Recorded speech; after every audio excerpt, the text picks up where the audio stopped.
Welcome into DRF Sportsbook's betting breakdown show where we are coming at you with Thursday night football best bets and props for you to target in tonight's prime time game featuring the 49ers and the Seattle Seahawks. You can find all of these picks. You can find so much more exclusive betting analysis, data, insights, everything like that over on social media, on Twitter, Facebook, Instagram. Subscribe right here on YouTube at DRF Sportsbook, and you will never miss an insight, industry-leading statistics, advanced analytics, everything like that that you need to become a better bettor and boost your bankroll. But this Thursday night showdown features the Seattle Seahawks and the San Francisco 49ers. The Seahawks hosting the 49ers in this NFC West showdown where Seattle +3 at home. And as a home underdog, this Seahawks squad has really thrived this season and since the start of 2020.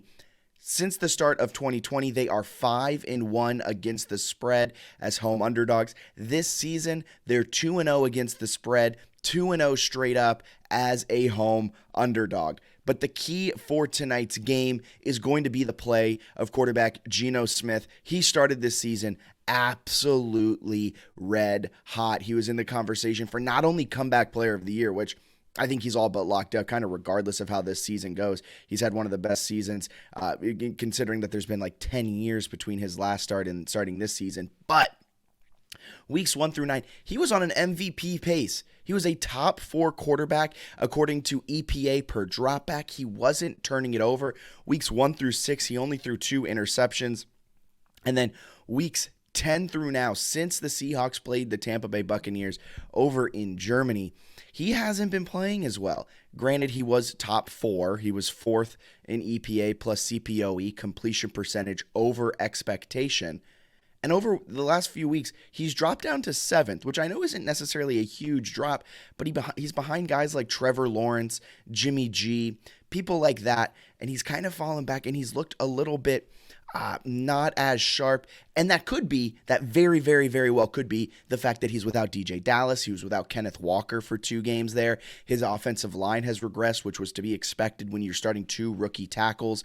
But since week 10, he's turned it over 7 times, has thrown 2 interceptions in back-to-back games, or fumbled it himself when he gets hit in the pocket. So Geno Smith needs to be able to have a bounce-back game here tonight in primetime on the short week and be able to show up Brock Purdy. I mean, Brock Purdy, if he gets the start, showed up Tom Brady last week. So it's going to be a tough task for Geno Smith here tonight, especially if his offensive line is going to get run over like they have the last few weeks.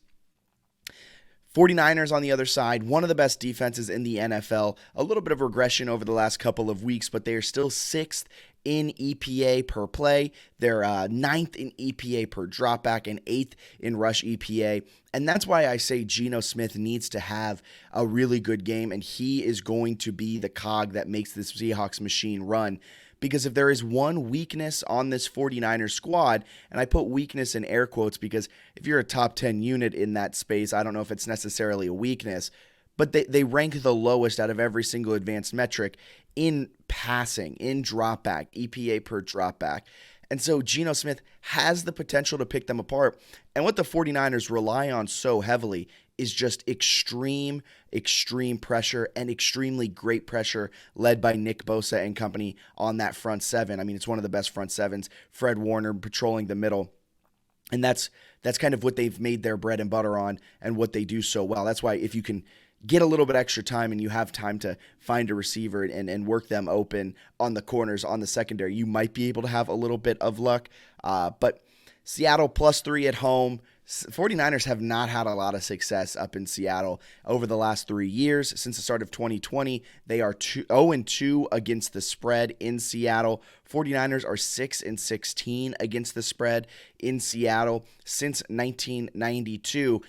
And the injury issues make this game so much more interesting. Deebo Samuel, not out for the season, but out for today. And that is a major blow to this 49ers offense. They still have Christian McCaffrey. They still have George Kittle. They still have Brandon Ayuk. They still have a litany of weapons. But losing Deebo is pretty big because now you don't have that type of guy who's just that Swiss Army knife that can do it all. You're going to have to rely more on CMC. You're going to have to rely more on George Kittle.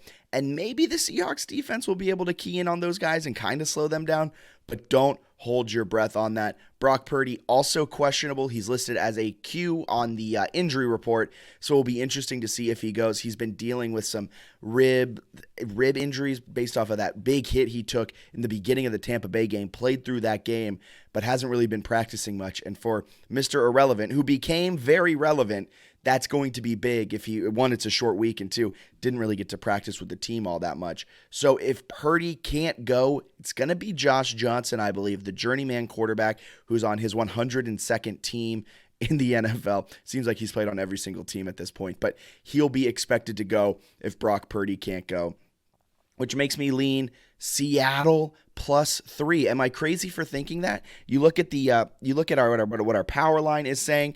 Power line all over the 49ers at -7, which to me is where I thought this line was going to open. I really thought the 49ers were going to come out and be -7, -7.5, and that touchdown number was going to be kind of the rough estimate, as the Seahawks haven't necessarily been playing that great of football. No running game. The offensive line hasn't been great, and they've been getting absolutely gashed on the ground, especially in that Panthers game. That Panthers game was one they had to win, and they spotted them 17 points to start, just absolutely inexcusable. But the Seahawks did battle back, and their defense does have moments. And I think in a primetime game on a short week against an NFC West rival, this has the making to be kind of a statement game for the Seahawks. Now, if you look back a few years, there was this kind of ability, a passing of the torch, as you will, where the Rams went into Seattle in a primetime game and then beat them down like 42-13 or something insane like that, where we all kind of had the same feelings about the Seahawks. They could still do it, and then they just got absolutely boat raced. So I'm really worried that's going to happen here tonight.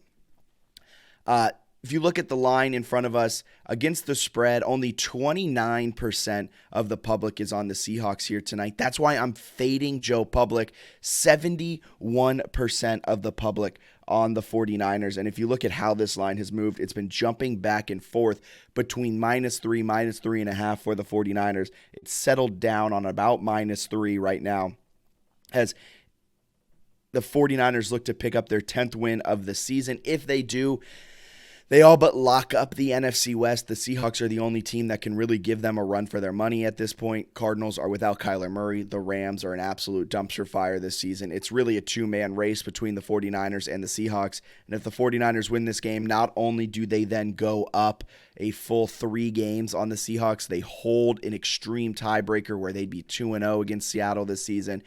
And Seattle, if they're able to win this game, their playoff hopes become much, much clearer. Their playoff hopes become very much real. But if they lose this game, everything starts to go haywire, and the wheels are coming off the wagon over there in the Pacific Northwest. And so that's why, with everything being said, there's so much riding on this game. Give me Seahawks +3. I will say, if you see over my shoulder, that is a picture of Richard Sherman against the 49ers in the NFC Championship the year the Seahawks went on to win the Super Bowl. If you look above that, it's a picture of Seattle. If you look over there on my wall, I have Super Bowl champion Seahawk banners hanging. I have pictures. So there is some bias in this pick, folks. I'm trying to find the happy medium. I'm trying to figure out if it's possible for the Seahawks to win this game. I think it's possible. A lot of things have to go right for Seattle, and a lot of things have to go wrong for the 49ers. But Seahawks +3 is my best bet. And me personally, I'm betting Seahawks money line. If it's close, I think Seattle wins this game. And if it's either going to be, this is how I see this game. This game, 49ers Seahawks, either going to be a complete blowout. 49ers are going to run all over Seattle and win this game by 20+ points. I don't think if the 49ers win this game, Seattle's not going to be able to keep it close.